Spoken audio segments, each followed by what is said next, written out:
Hey, welcome to the Steve Davis Show. Special guest today is Marty Saiz, former president of the New Mexico Hall of Fame. And Marty, you've been busy over the last 3 months. Yeah, we have been pretty busy on our project that you and I have been spearheading, and so plus my business. So a lot of good things have been happening. Well, I'll tell you what, we're going to watch a little video real quick, and then we'll speak on it for the rest of the show.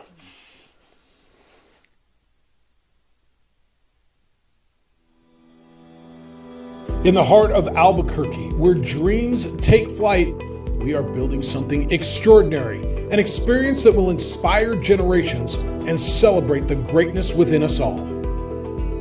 Welcome to the New Mexico Inspiration and Achievement Center, a monument to excellence where the stories of New Mexico's greatest visionaries come to life.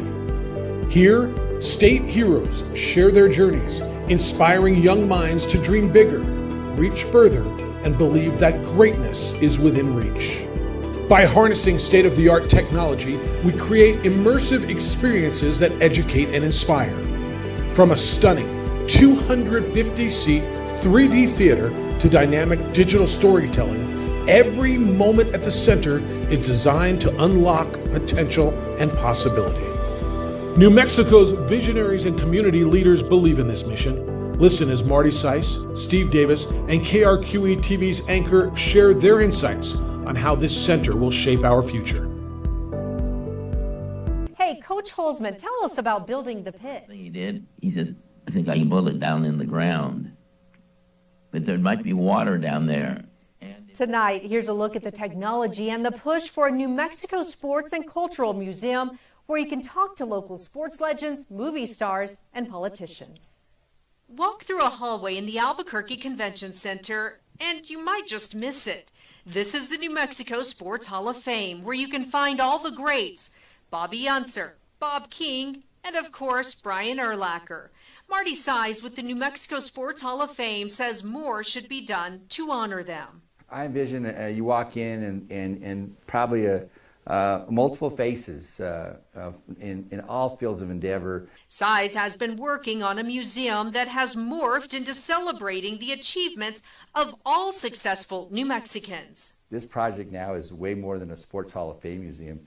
I call it the Inspiration Dream Center. So we want these to be a place of interaction, like so where kids can say, how did Brian Urlacher go from Lovington to the NFL, and or anybody else, Holly Holm. How did you decide to run for president? But it's how people will share their stories that will really make this museum stand out. It would be the first in the nation to use StoryFile, which allows you to have a conversation with someone even decades after they are gone. What do you think about New Mexico legalizing marijuana finally, since you were one of the leaders and really wanted it years ago? Well, in 1999, I was the highest elected official to advocate on the part of legalizing marijuana. And for me, this was very, very logical. You can actually educate yourself and talk to some historian person. It's just not sports, but we got Gary Johnson here, we've done Barry Switzer, and we also done Jim Holzman. Saiz has teamed up with Steve Davis, who founded ProView Networks, a New Mexico sports broadcasting company, 16 years ago. Davis learned about StoryFile on a 60 Minutes episode during the pandemic and reached out, being the first in the nation to bring the technology to the U.S. StoryFile lets anyone digitally record their answers to 600 questions, which are then loaded into the program. Artificial intelligence does the rest. Former Governor Gary Johnson was one of the first to take part. His AI version can answer almost every question about him. Handsome guy.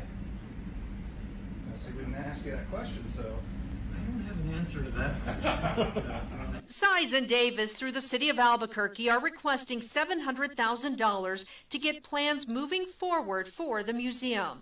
They say these personal stories could inspire future generations. Our kids need to know how they can dream and it's possible. People have come from New Mexico to be successful. I enjoyed my time as governor of New Mexico. I genuinely think that I made a difference.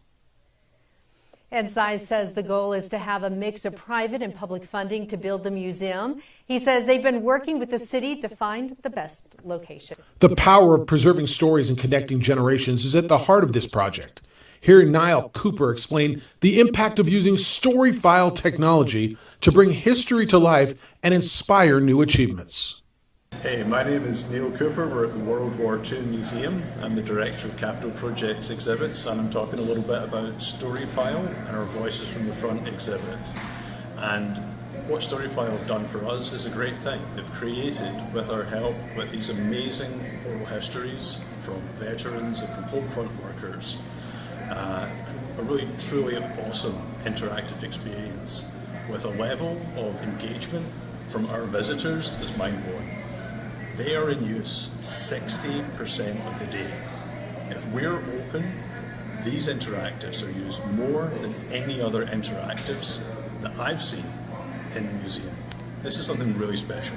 People see the face, they see the opportunity to engage with the veteran, and they take that opportunity and they really spend time with those veterans, asking them questions, having a conversation. More than a museum, this is a community hub for our state, a celebration of achievement. With a 2,000-seat event center, a sports bar and restaurant, and a space designed for connection and inspiration, this is where dreams take root and visions take flight. The New Mexico Inspiration and Achievement Center is an investment in our future, a place where greatness is not just remembered, but created.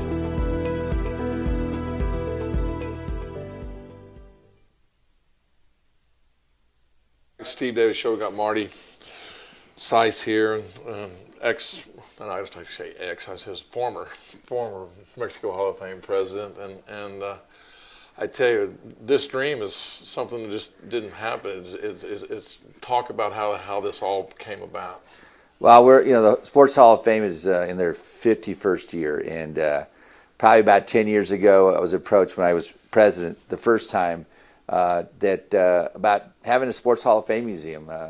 It's never been an idea. In fact, in 2016, we moved from the east end of the convention center where we had all our displays, portraits displayed, over to the current location between the DoubleTree and the Sala at the convention center. So the idea of a museum never really came to fruition until that time, but unfortunately we didn't have the resources to have a curator and on the two locations that were proposed. So I kept the idea. I'd done a lot of research with all the Sports Hall of Fames, and then in 2021, Theo Barella took over as president and liked the idea of having a museum, and so he started a brick and mortar fund and got a little traction on it. Unfortunately, in 2023, Theo died of a heart attack June 21st, and so they asked me to come back to be the intern for that president for that event, and I thought I was pretty much done with the events, and then the board said, hey, it's the 50th anniversary. A lot of the ideas that we do today, the induction celebration weekend, are yours. Can you come back for a year? So I committed to keep the brick and mortar fund going, and we met with Senator Antonio Mo Maestas to give us some ideas, and they talked about getting a fiscal agent. I've never dwelt in any of these capital outlays or hell, I've never even been to the city council meeting or I've never been to the state capitol. So, but in November they passed the Unser Museum bond, and unfortunately the Unsers left in May. That prior May, and so I made some calls to some legislators and some city council. They said, why don't you give that $4 million to the Sports Hall of Fame and put us over by the Bloom Museum and by the soccer stadium, and I don't know if it got traction, but probably 6 months later, May 21st comes the day, you and I got a call to go visit the West Side Visitor Center on Route 66, and really wasn't conducive to having a museum that we looked at, but it opened the door to have a meeting with the mayor, Keller, and he agreed and wanted our vision. Our vision initially was to do a Mexico Sports Hall of Fame museum and a sports bar, restaurant, and an event center. Something people could go to all the time, just not just a simple old museum. So, and then we had our events in that June, and had a lot of business owners that were partner companies and some past inductees say, hey, I want to help out. And so we decided to, I decided to not be an active board member, to be a honorable past president, and focus my energy on this project. Well, I tell you what, it's kind of where our journey began. I mean, going back to Theo Barella. Theo Barella came to me, before he passed, and saw Story File, and that's where, and then you called me and after he passed and said, what is Story File? What is it? Is it a possibility that we can move forward? And then that's where our synergies began, and then our vision started growing. Okay, and then we got Frank Castile, and got Dick, got Mo Maestas, and also got Alan Romeo involved with the city, and man, these last 3 months it's just been amazing what we've accomplished and where we're at. Well, like I said, that meeting we had back in June of 2023. 2024 with the mayor, he asked us how much money we had, and we didn't have a lot of money in this brick and mortar fund, but he also mentioned a couple other organizations that have been trying to have a museum for 20 plus years, and so I wrote those down, and then then he started mentioning a bunch of sites and across the city, and he had a lot of energy. I think it was about an hour meeting, and so we started to visit with some of these other organizations and started to build a coalition of different groups that we could bring together, pull all our money together to have a special place that the whole state could go to. I tell you what, we're gonna go to the top 10 Evergard Roofing and top 10 plays of the week, and come back and talk more about this new vision. Okay.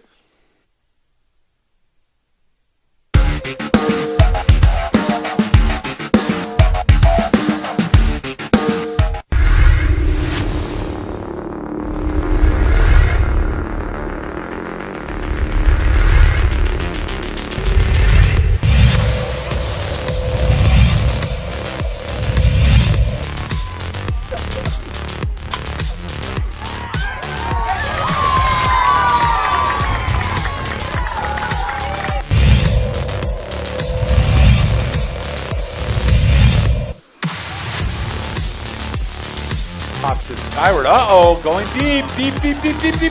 Bye-bye. That didn't look like it had anything going. And it just kept fading. If you look at the flags, they're at a dead standstill. And Ryan Hutchison just deposited it.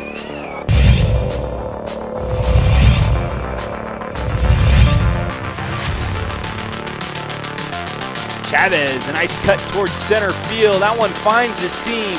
Grady will round third, and she's going to take home plate. So an RBI double for Jordan Chavez makes the score 8-6 in the bottom of the second.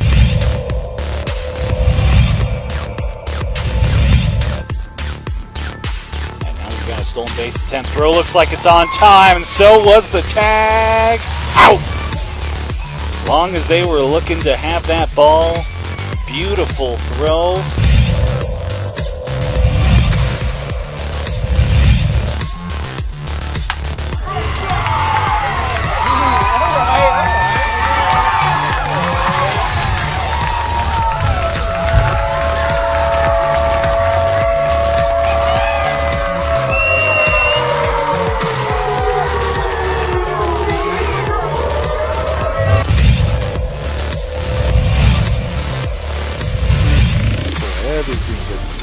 There's a shot. That's going to get over the shortstop. That's going to bring in 2 runs. Maybe not. Oh, he missed the tag. So coming across.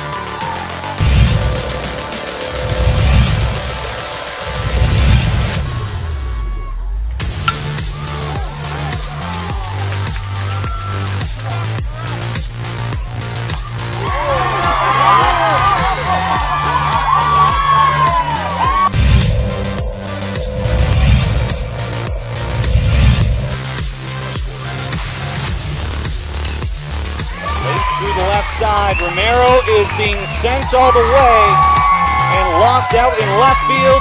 It's a walk-off single for Aiden Gonzalez.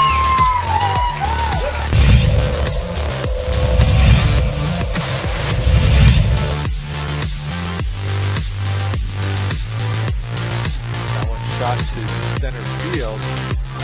Catch. Fires forward. There's going to be a play at the plate. Got him. What a throw from center field. Chase Rivera.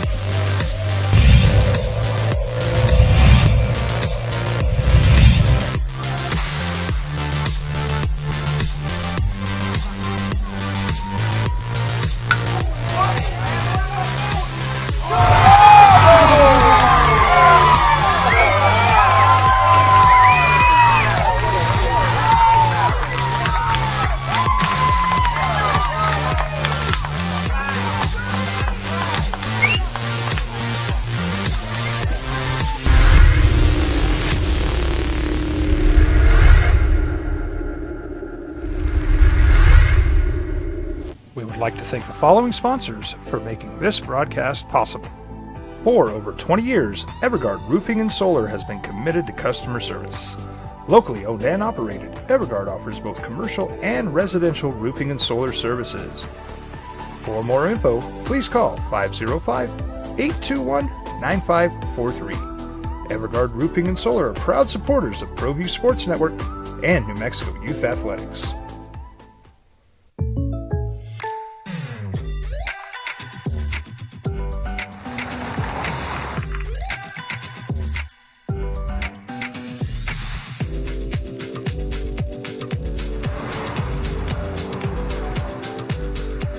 For your surprisingly great rates, contact your local State Farm agent today. If you want the real deal, call State Farm agent Marty Saiz in Albuquerque today. Like a good neighbor, State Farm is there.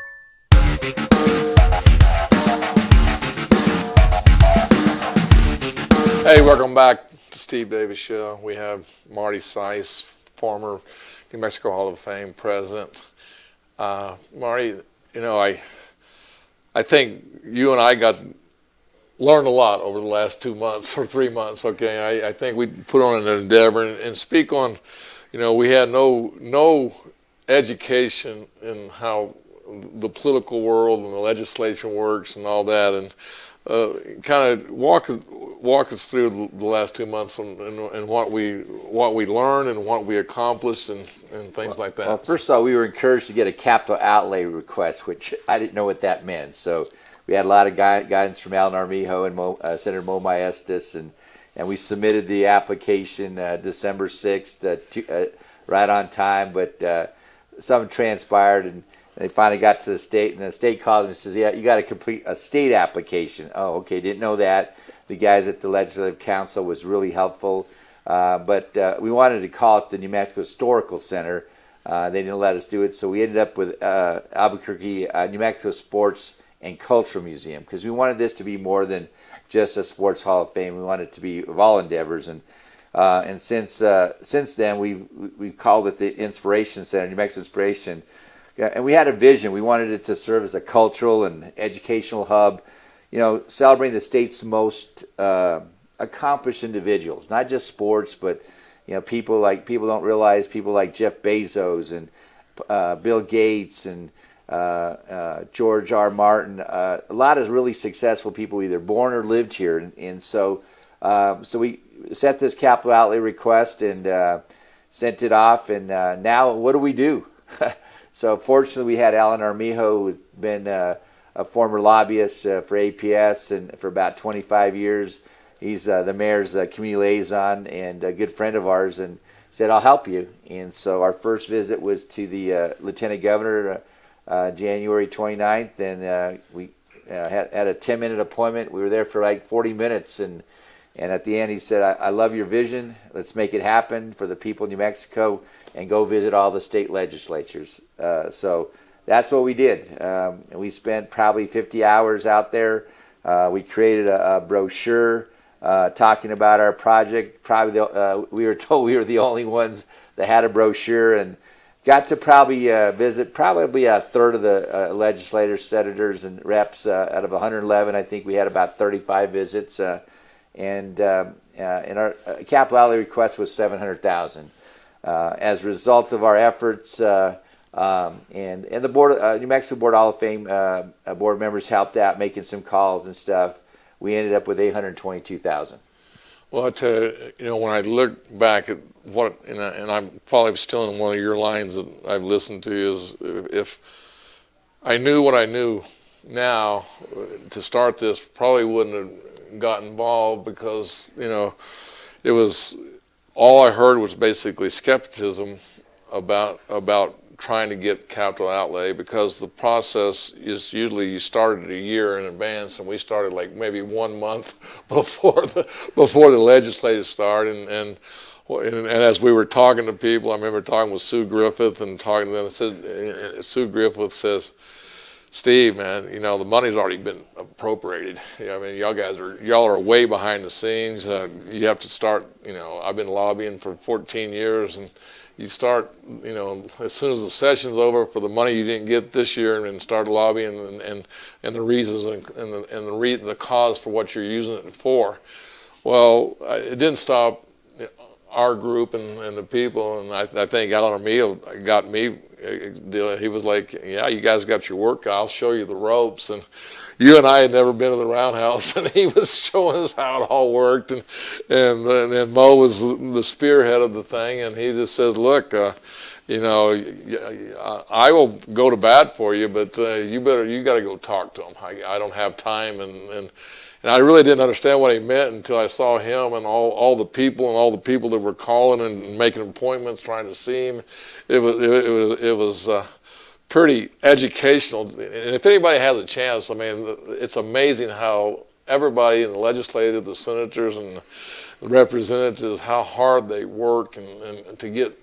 And with little it sounds like a lot of money. That's something that even you brought up. Well, they got X amount. I can't remember that number. You can speak on that, but they had this. But there's like unbelievable amount of projects that all this money has to go to.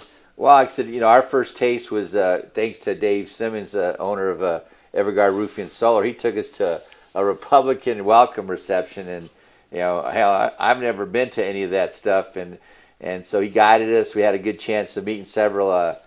State legislators, and in that table we sat on House Representative Brian Baca, who contributed to our. We had never met, former Lobo football player, and then we met the lieutenant governor, and then our plan was to go every Wednesday, but we realized we had to go more if we wanted to see more people, because they're so busy. I mean, just unbelievable. We learned afterwards there was probably 4,500 projects and $6.2 billion. I think they ended up allocating $1.2 billion and like over 1,500 projects. So there was a lot of projects that didn't go, and most of the advice we got was you'd be lucky if you got any money. But we visited, and probably these legislators are probably thank God nobody was like us, because I don't think one senator said. You guys were probably the only one that had a brochure, and you guys were here at least 10 times. I never saw anybody spend 10 times. We didn't know. Our goal was to just go visit as many legislators. That's what we was told, and we took out of our, we both own a business, and we took some time out of our business to try to make this project happen. Well, I tell you, it was well rewarding, and it was actually, we got more money than we asked for. We asked for $700,000, we got $822,000, and it was in the governor was kind of a wait and see. We knew we got that, but the governor has to sign off on it, and I think last Monday or so that she signed off on it, and it's been like a great achievement. Now the work still begins. I mean, just because that money, I think that's the next steps are even more challenging than that. Well, I don't know if the work still begins. I think we've been already beginning a long time ago. I mean, it's really taken off probably since late December. You and I went to New Orleans just recently and had the opportunity to have a private tour of the National World War II Museum in New Orleans, and the reason we went there was because of Story File. They have 30 story files, and talking to Neil Cooper, the director of capital projects and exhibits there, who was extremely helpful for us and made that museum real interactive. They have 750,000 people that go to that museum, and we learned. What was really shocking for you and I was I thought New Orleans was a huge city. Albuquerque's probably twice as big as New Orleans. The metro areas are pretty similar, and in that the museum generates about $83 million a year, makes a profit about $15 to $20 million a year. There's nothing in comparison here in New Mexico to that. And so our goal, we realized we had to start to talk about private and public ventures, and so those are things that we've been working on, trying to put a strategic plan, which we've done. We've presented, given it to city officials so they could review it, and our goal is to build, set up a nonprofit organization, the Inspiration Achievement Center Foundation, to focus solely on this project to make it happen. Well, I tell you, there's a lot of momentum going, and it seems like everybody that we've contacted and talked to is all positive.